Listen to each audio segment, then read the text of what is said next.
Hi, I'm Namshin and I'm a first year architecture student and artist that makes realistic miniature diorama buildings.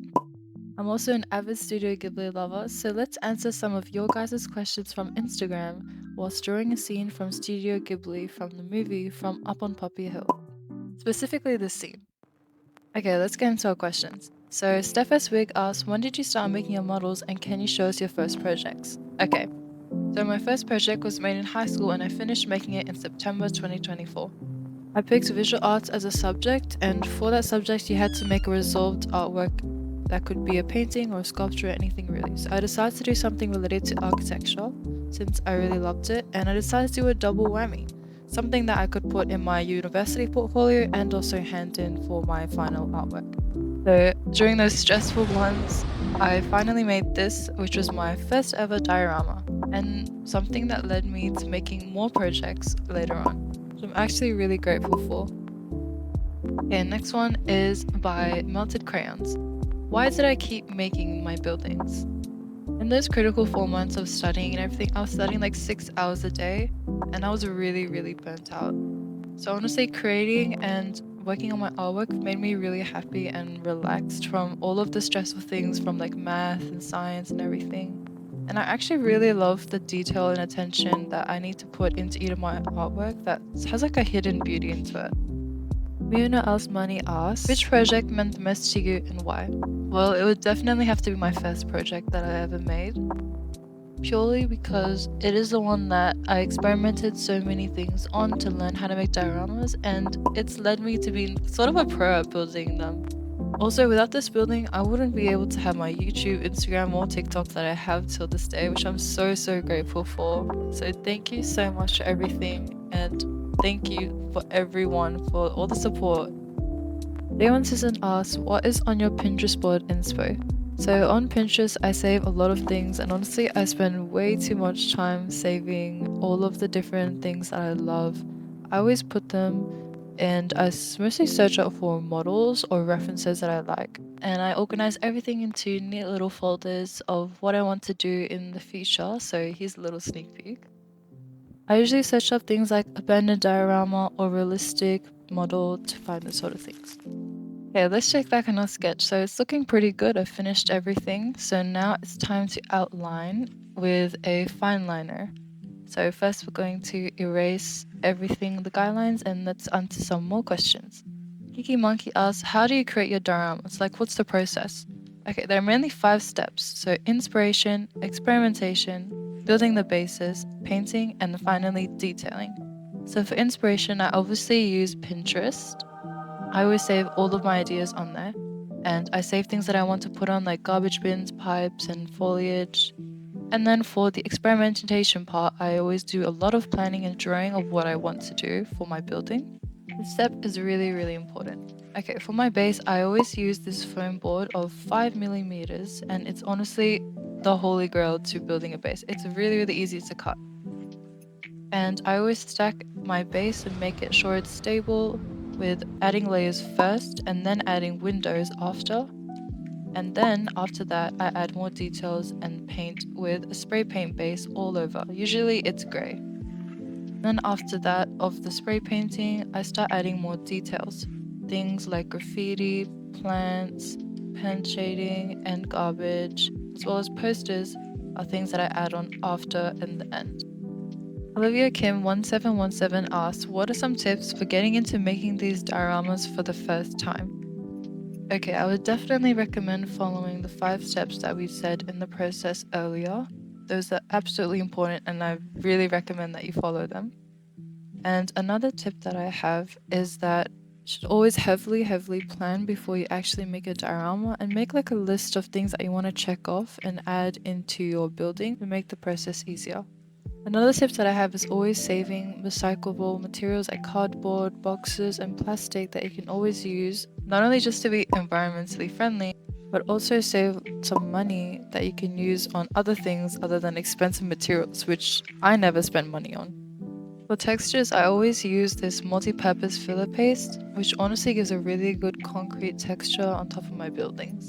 Like, look at that, it looks amazing. And it looks just like concrete. For graffiti, I always use Posca pens because it is a lot more neater than using acrylic paint and brushes without being too messy of painting around. And my final tip is never be discouraged or frustrated if something doesn't look right. Always trust the process, because this used to be my stairs before this, and yeah, it's not looking good. Don't be afraid to rip it down and start new. There's no shame in failing, and you'll always learn something for next time. With art, it's always a trust the process, and there's always no harm in trying a new thing. Yeah, next question is by Vanessa O.O. Where do you buy and what material and tools do you use? I actually usually never buy things because it is a waste of money and you can recycle things. But usually if I buy, it's from Taobao or Spotlight.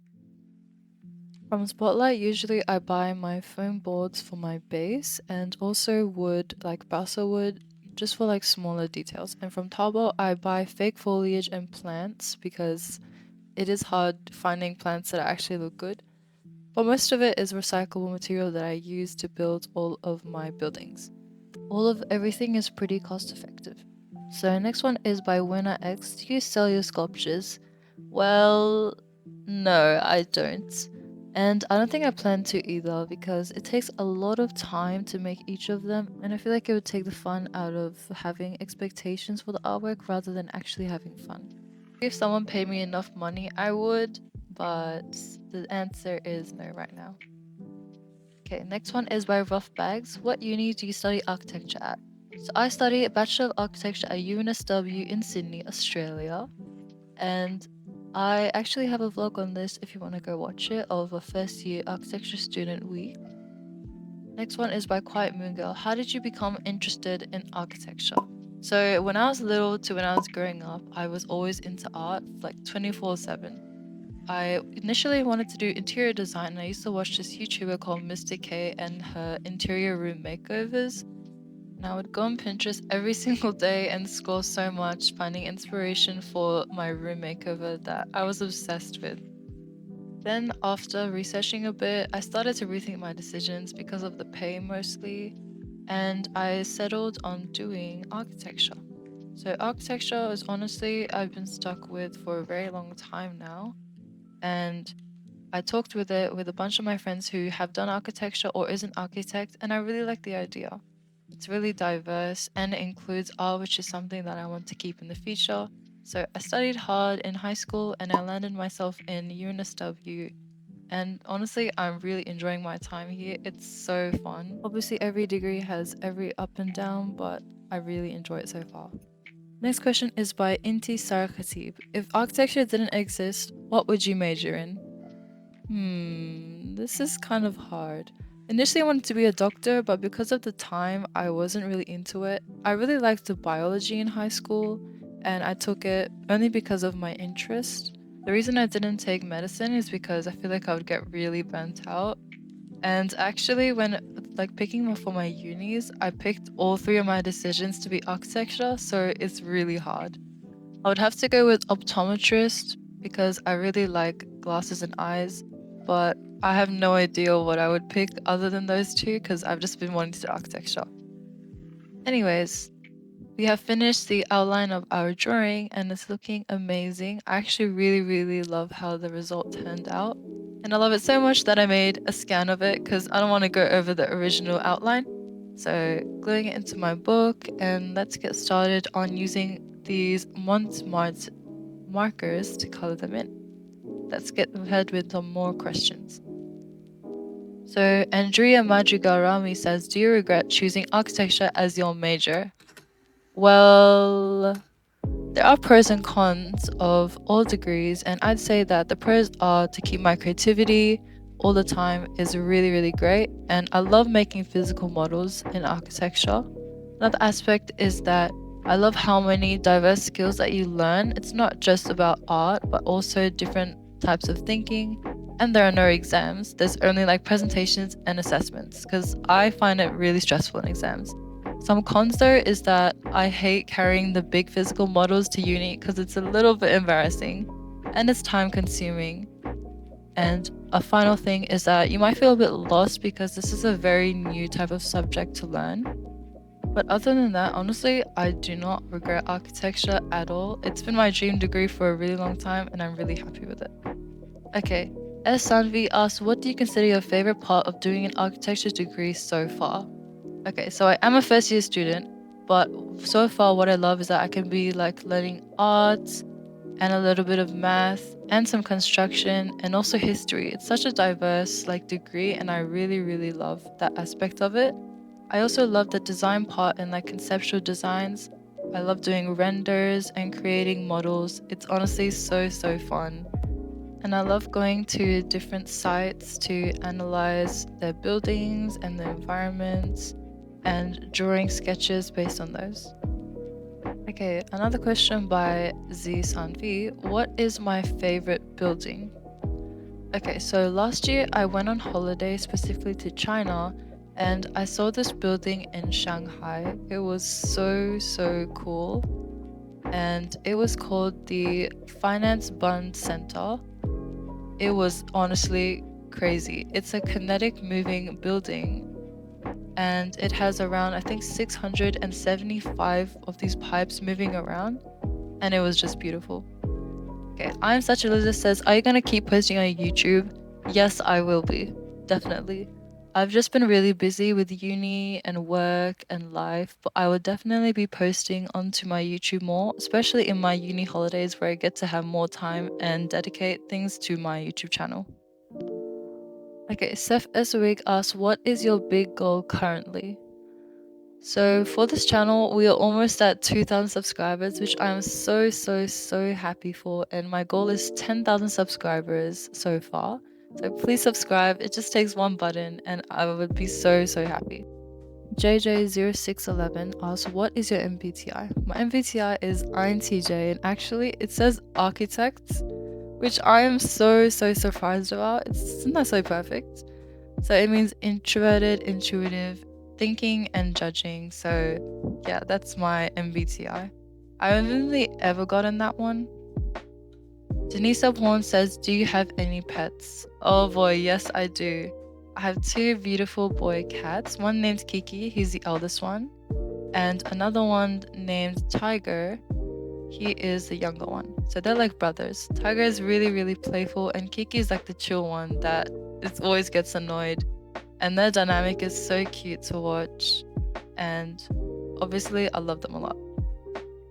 Okay, next question is by Andrea Magigorami again. What are your other hobbies? So sometimes I game and I play Valorant. Currently, I am a Sage main, but back in the day, I used to be a heavy Omen main. Some other hobbies that I have is I love to keep busy and do things, whether it's school or uni, and I love to collect Smiskies and Sylvanian families. These are my current collections. It's not much, but I would love to have more. And you know what? If there's any brand deals or sponsors, please sponsor me. I will not complain, and that would be wonderful. Another hobby I have is collecting bags. Like this most recent bag that I got, I just love bags so much. Okay, Spoiled Milk asks, how do you feel about Labubu's? You're telling me this looks cute?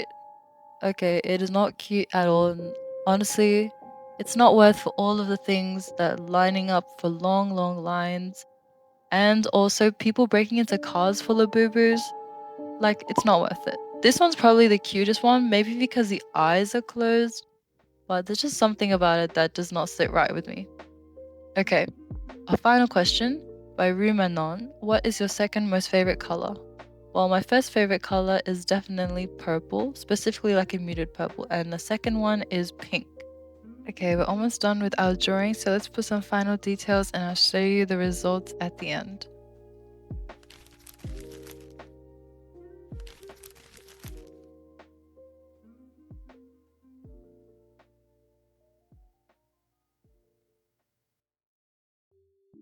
Thank you so much for watching and thank you for all of the questions. And thank you to SVVR for the video idea. Definitely check out her videos. And I'll see you guys in another video.